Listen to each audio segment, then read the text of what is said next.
Ladies and gentlemen, and soldiers of the Galactic Empire, welcome back to Death Trooper Reviews. Today, first of all, happy holidays.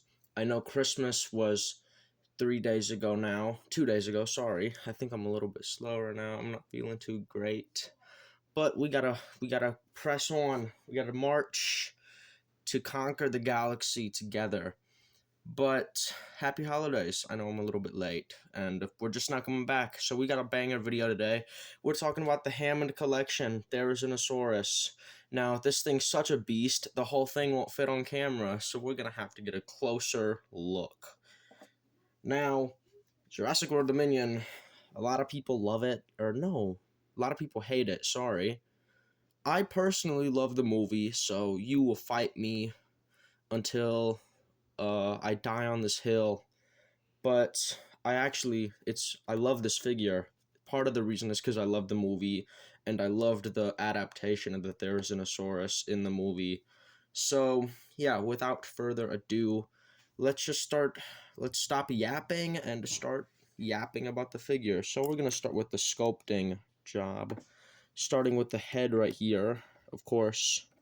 I'm not sure if I got a bad figure, but his mouth will not close because the teeth up here are pushed out a little bit.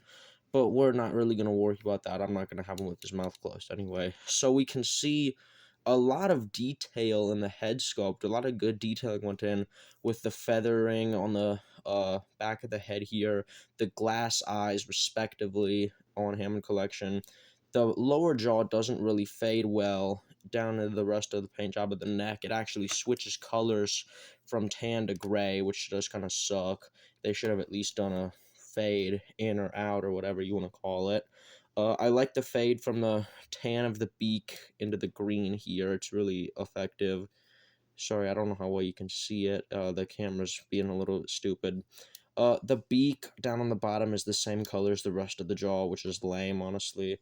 The beak up top is a different coloration, and it fades into the rest of the back of the head. So, my complaint with the sculpting on the head is that they did give it a glass eye, and the Therizinosaurus adapted in Jurassic World Dominion was actually blind, and it used echolocation to hunt its prey, which is why you could hear it make all the clicking noises and stuff. So I personally think it should have just been pure, like, white in the eyes, maybe a little bit of gray around the edges to, god dang, sorry guys, to, like, accentuate it, you know. Down the neck, we have red on top, we have this bluish, light, or dark bluish gray, I'm using Lego terms, Lego terminology, and then on the bottom we have this other gray here. So there is scaling patterns on the bottom, as we can see, and maybe here because I'm rubbing my finger across it. Sorry, my camera's being so goofy today. It hurts my arm to do this a lot. You can see I don't really like the seam across the bottom of the neck. I'm just now noticing that. On the top, you can see it looks like they did a little bit of dry brushing with the feathers, the red feathers on the back here, on top of the bluish ones. So that's all for the neck, really. We have I think, ball joint right here, some articulation point, as we can see. One at the jaw, it can go half wide all the way. Doesn't go beyond that, which is actually good because some figures by Mattel, their jaws stretch all the way down onto their neck until it can't move anymore. But it looks really janky when it's closed, especially when you get the full frontal here, as we can see. Come on, focus for me, please. It doesn't want to focus. Another point of articulation right here. Pretty, I don't want to say stiff. It doesn't move as well as I'd like it to. We can kind of gloss over the body. It's more the same patterning and coloring as it is on the back of the neck. Just feathers on the bottom here. Same scales, same seam.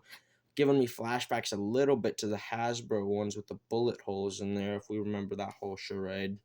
Going on to the arms, debatably, probably the most important part about the figure.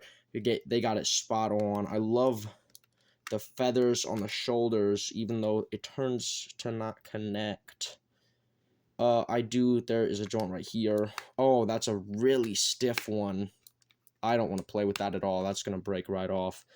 On the hands, this is the most important part right here. The fingers, obviously. So, I think this is a very base. This is a.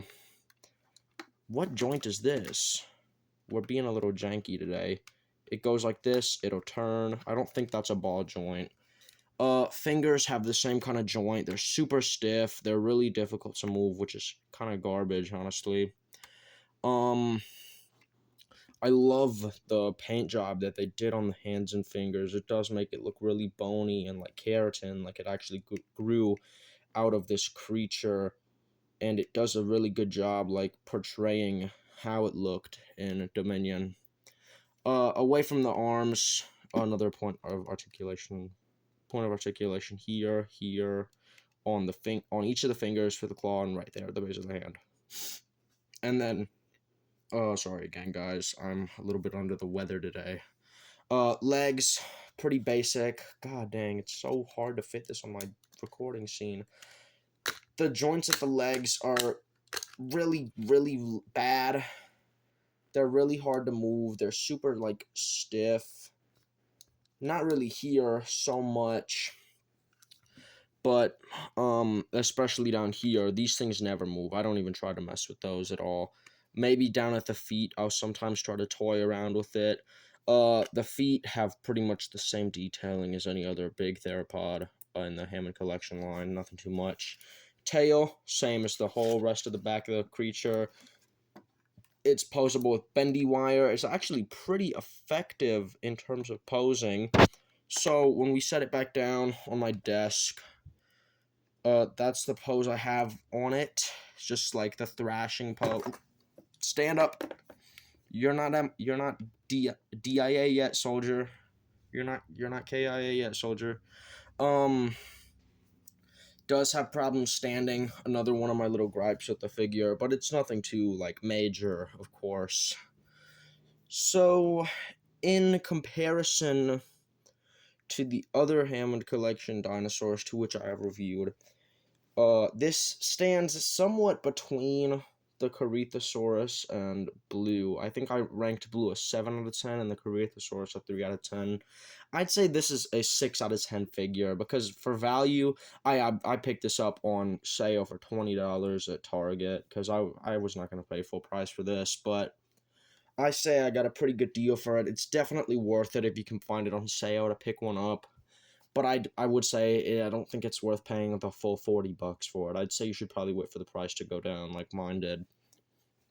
But overall, I'd say I'd give this figure about a 6 out of 10.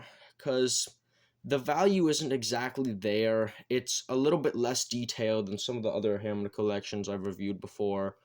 And I have problems with the jaw, obviously, not being very effective when it comes to closing its mouth. The glass eyes aren't accurate to the movie. A little small stuff like that, obviously, that makes it a little bit less worth it in my eyes. But, yeah, I would say definitely pick it up if you can find it on sale. And my final ranking is a 6 out of 10. And I'd like to thank you all so much for watching. I hope you had an amazing holiday season, whatever holiday you celebrate. The Galactic Empire fully supports you. And thank you again for watching, and I hope you have an amazing rest of 2024 since it's coming to a close, guys. And I hope we're all excited for the new year. There's going to be no new videos around that time until January 2nd, where I'm finally getting my NECA Scorched Xenomorph. So I hope you're all excited for that. That's going to be an awesome video. But thank you all so much for watching, and I will catch you on the next one. See ya!